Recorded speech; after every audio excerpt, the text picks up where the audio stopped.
Hey everybody, this is Ben Kaiholtz, member here at Mesa. I have been for a long time, and I've been hosting a few of these films along the way as we've worked through this journey of getting our golf course back to where we think it should be. I'm here with Sergio. He's in what, you're probably week 10, 11, 12, something like that? Somewhere around there, yeah, yeah. So, March 28th is when I started. well, we've seen a lot of progress since March 28th. So a combination of Sergio and some cooperation from the weather, and I think some better decision making is starting to show itself. So thanks Yeah, for all your work, you man. bet. Yeah, you're welcome. Well, I'll start with this, Serge. We're here on 8 Green, by the way. We're going to kind of talk through the specifics of 8. We're going to go through a few other things. But just before we go into specifics, generally, how you feeling? I, I feel better about this place since day one. Okay. A lot better. So I like what I'm seeing. Like you said, I think we're making progress, little by little. I think we're gaining. So I feel good. Team's doing well. They're understanding kind of how we need to evolve. The team has adapted very well. Obviously, we're still going through some training, but everybody's excited, and at least we have more consistency now because being here for over 2 months with the guys, they like seeing that consistency, someone being in charge and being the leader for those guys. So yeah, team is great. Yeah, I mean, look, just the eye test. Like I watch teams work, and it seems like people have a purpose. So I do appreciate all the efforts people are making. We chose 8 for a reason because it's kind of got a lot of what we're doing on our greens Right. showing here. Yeah. So what I think we should do, Sergio, is I'll give you a little room here, but on this green we have sod. Yeah. We have a redefined greens edge. Yes, sir. We have areas where we are just hoping to promote growth and get them to come back in. Exactly. We have small tine aerification where I can see. Yes. And we also have had a couple probably unforced errors on where we've been putting the hole locations. Yes, sir. So why don't we go through, that's 5 things. Right. Okay, so why don't we go through and talk about those? Why don't we start with, say, sod, which we can see over here. And you were telling me earlier, this is actually only, what does that make it? Maybe 2 weeks, 3 weeks old? This sod got put in the last week in May. Okay. So it's almost 4 weeks old. I mean, it's very clear, obviously. Now, I would say very clear in the kindest possible way. Like, we're getting this pretty close to green height. Well, let me. Why don't you talk about that? It is the green height. Okay. You can still see the seams, and the seams are gonna slowly disappear. But as of this morning, we were able to get it down to green height. The process of sodding a green is that we got to come in at different height than the green, and that's where you saw a lot of the different height on the green when we first sawed it, because we don't want to go too early and scalp it. Yeah. Now that we have aerified, we have rolled, and we think that we have somewhat of a smooth surface, now we can mow at a green height. We're still going to experience a little bit of scalpiness, but it's going to heal itself with time. As you see here, a little bit of scalpiness. It doesn't hurt this Bermuda. It's just part of the process that we have to go through to get it to butt like a green. Well, let's actually, Ryan, if you could stay with us, because you're talking about scalpiness, and I actually think this section even shows this better, which is, I know this island of sod is like kind of your choice of last resort, I would assume. It's one thing to sod on the edges versus sodding in the middle, but here you're seeing what you're talking about with the scalping, right? That is correct. You're also seeing a little more evidence of seaming. That now, is is this correct. put in the same time, and it's just a more difficult part of the green, or what are we seeing here? No, this was put in at a different time. Okay. This was 2 weeks later Okay. after doing the outer edge. I gave it time to see if it healed, and it didn't seem to me like it was going to heal. So we went ahead and sodded this center of the green. But you're right. If you notice, so we scalp here. It's so hard to sod a center of a green. Yeah. Because the green has got movements. That's right. And the naked eye doesn't see that.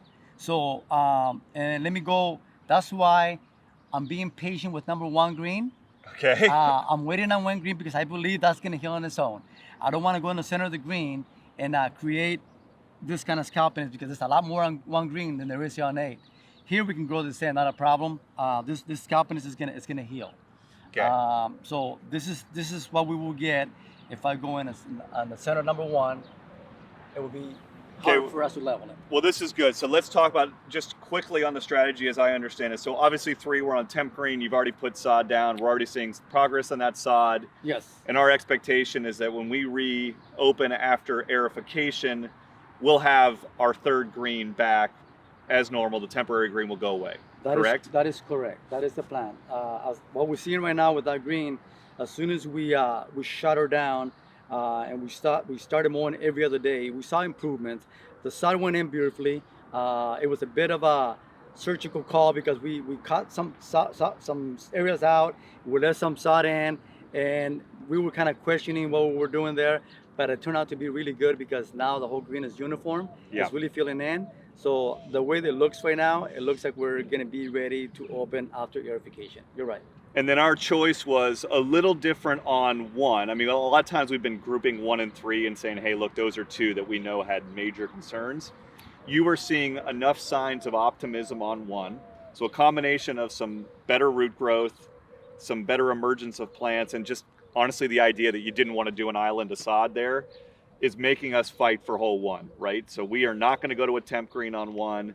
We're going to push through and try to get that growth back. Is that right? That is correct. And the way I'm looking at the green right now, the progress that it's making on a daily basis, we're going to have enough grass there to go into aerification.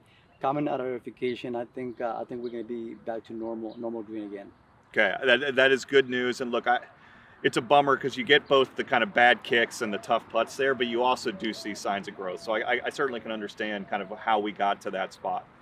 Okay, while we're here, which Ryan, I appreciate, this is actually there's another thing I want to show examples of. One is you're continuing on these small tine aerifications, right? So this is happening on a regular interval? Yeah, we're roughly coming out every other week, trying to aerify these areas to promote more growth.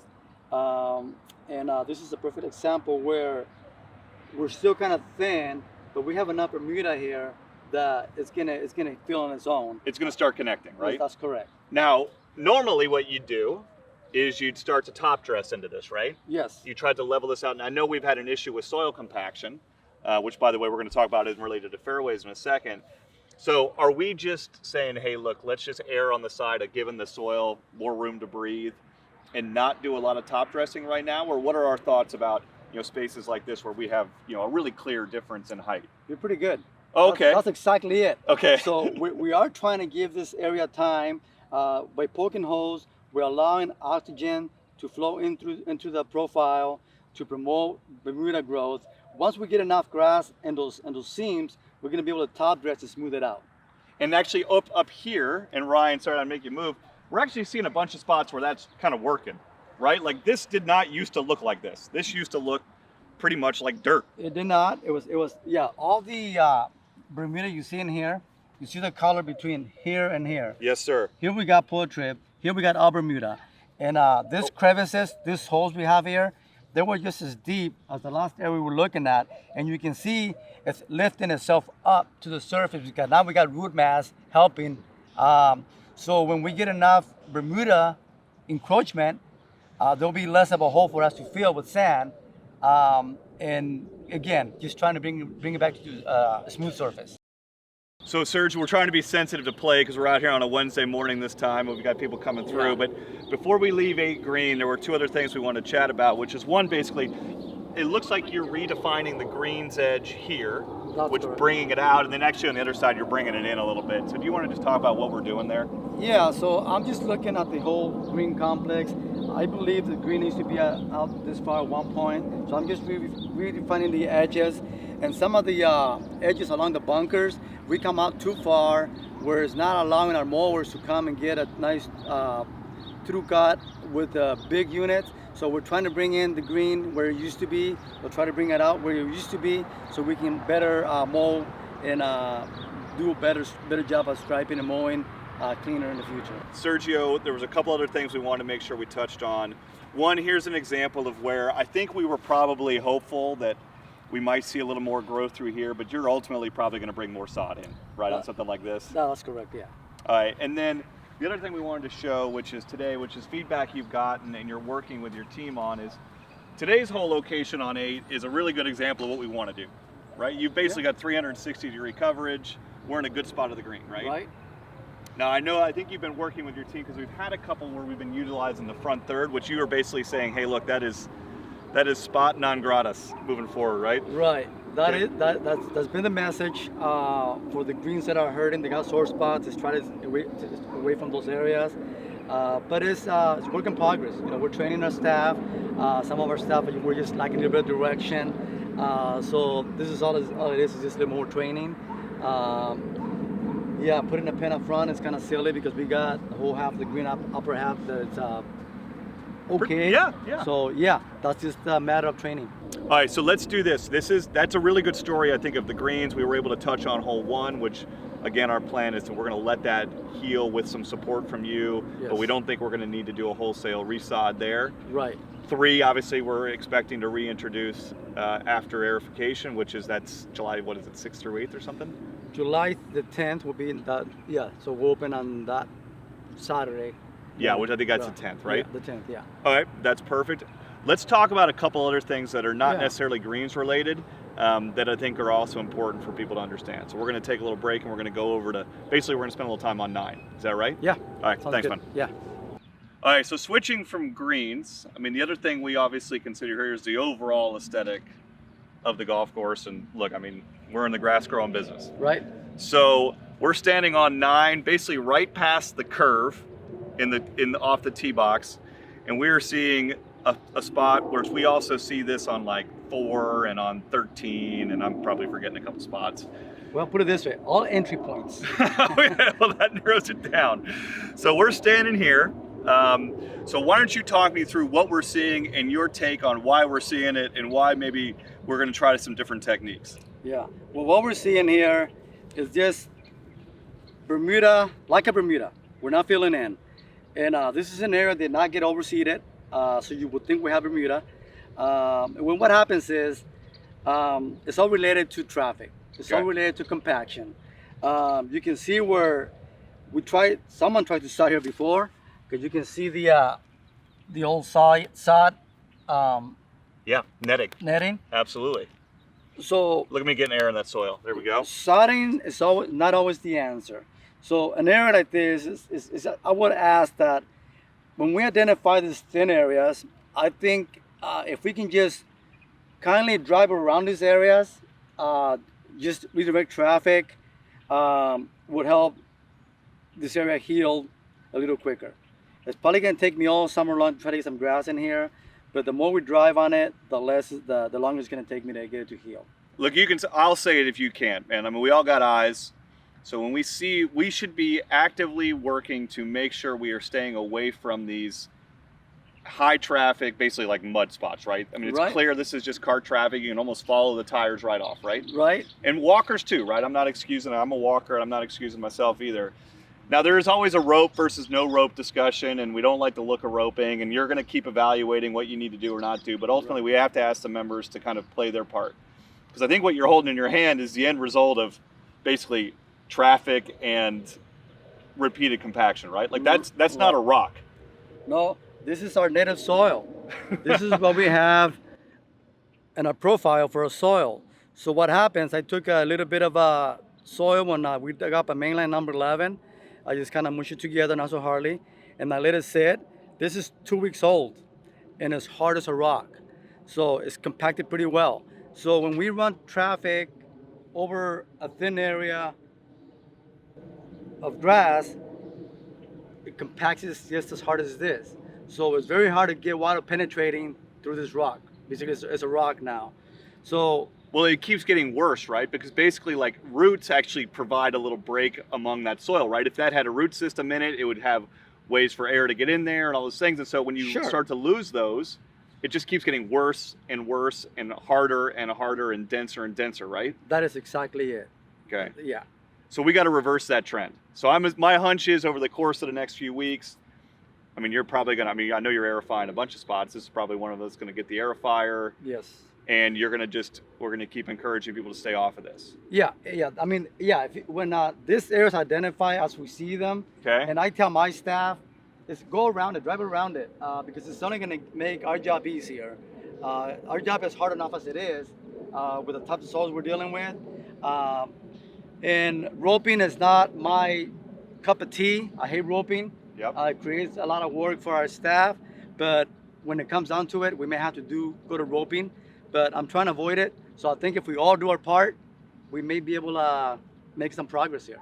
And how reasonably, because okay, so really the areas I've noticed are definitely, you know, the entry into 13.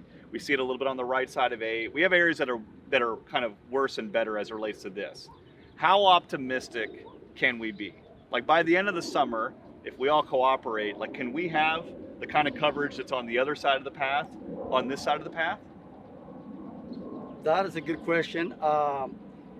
If we have adequate irrigation, yes, we'll have grass.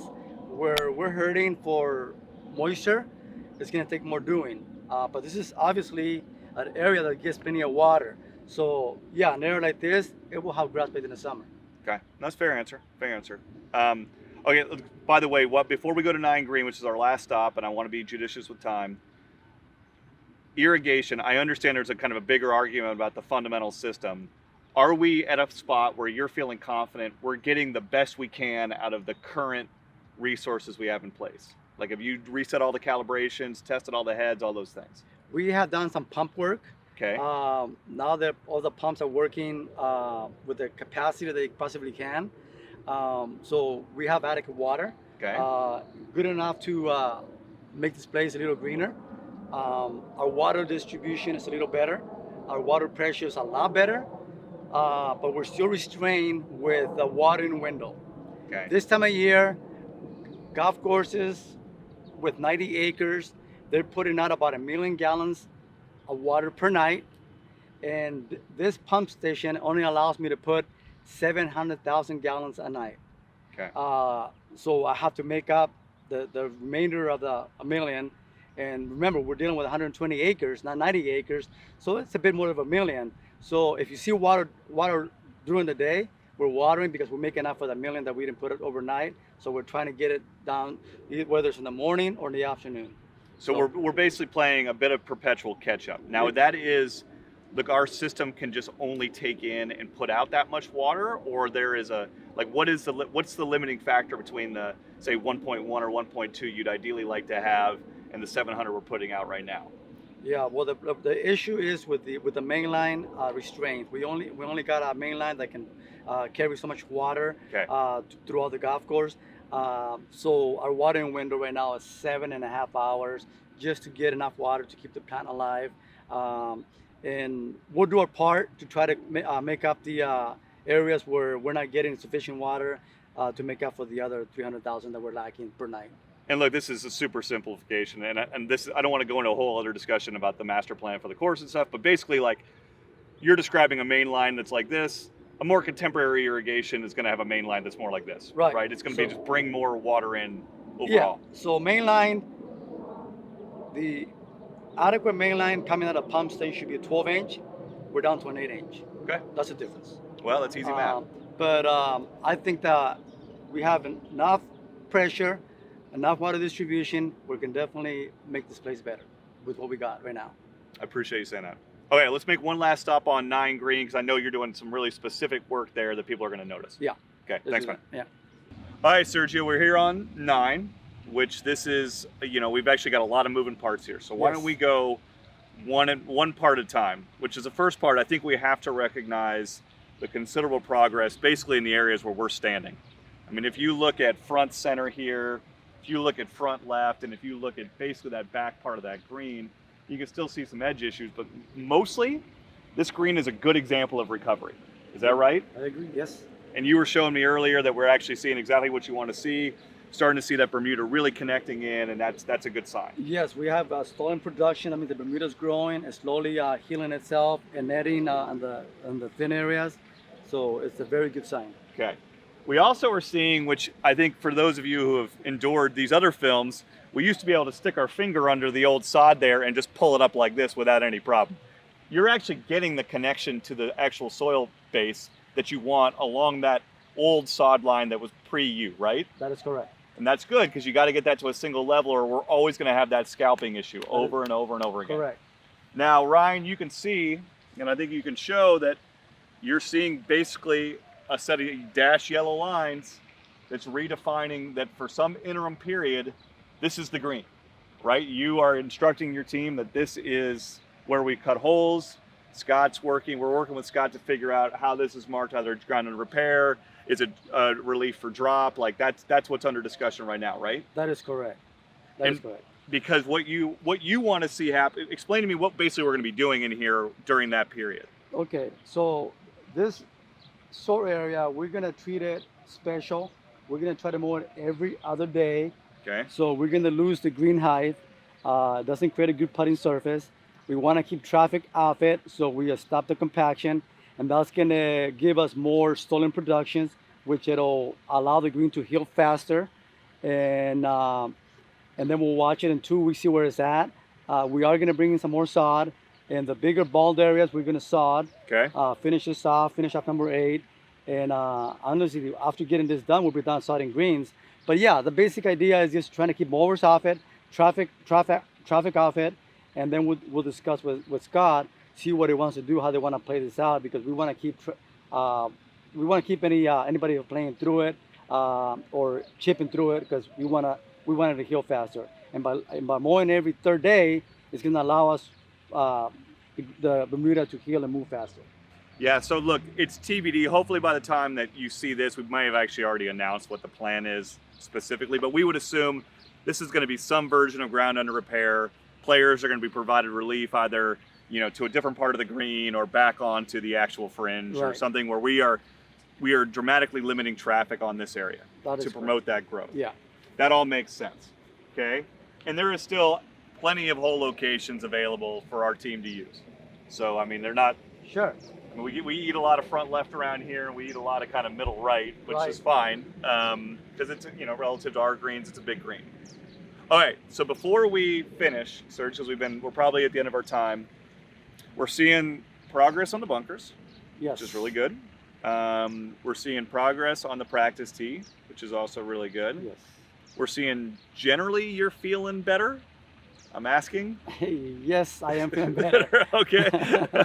And greens, it's almost like you've got a different prescription for each one. Is that right? Yeah, that's correct. We each green is getting treated differently, but the mindset is still all the greens should be back to normal after aerification. Okay. That's my goal. That's the plan, including number 9. After we saw it next week, we're right on track, on time to open up after aerification and be back to normal. Okay, I'm going to close it on this, which is, let's just, for the sake of this question, ignore the dirts and those things. The area where we actually have healthy Bermuda, what is your confidence level in that plant health? Like, will you be able to manage heights, keep reasonable green speed? Are we going to have the areas that are good? Are they going to be good through the summer in your mind? Oh yeah, I mean, definitely. I haven't started managing putting surface. I'm just trying to grow grass right now. Yeah. So if you notice greens are a different speed or different density, like you said, every green is being treated differently. But after aerification, I'm gonna be able to come in and actually start managing the putting surface. Start cutting the water back, and start hardening up the surfaces, because right now it's fertilizer, water, fertilizer, water. It's been the program because we want to get them to heal. But what we're seeing right now, it's really good progress on the transition. I don't suspect any problems with transition, and it's just going to be managing the surface after July. Okay. Look, I think we should recognize the progress. There's a lot of work to do, and I know there's a lot of discussions, but certainly appreciate your work, Sergio, and I know it's been your whole team, so appreciate that. And look, we'll try to do this every once in a while, keep answering questions, and I know you're working with Mike Davidson and Pro Yes. on maybe a little more consistent. Each leaderboard you're providing a bit of an update, which I know the members will appreciate. So Right. Thanks for doing that. Oh, you bet. Thank Okay. you. Yeah, thanks guys. Thanks. Take care.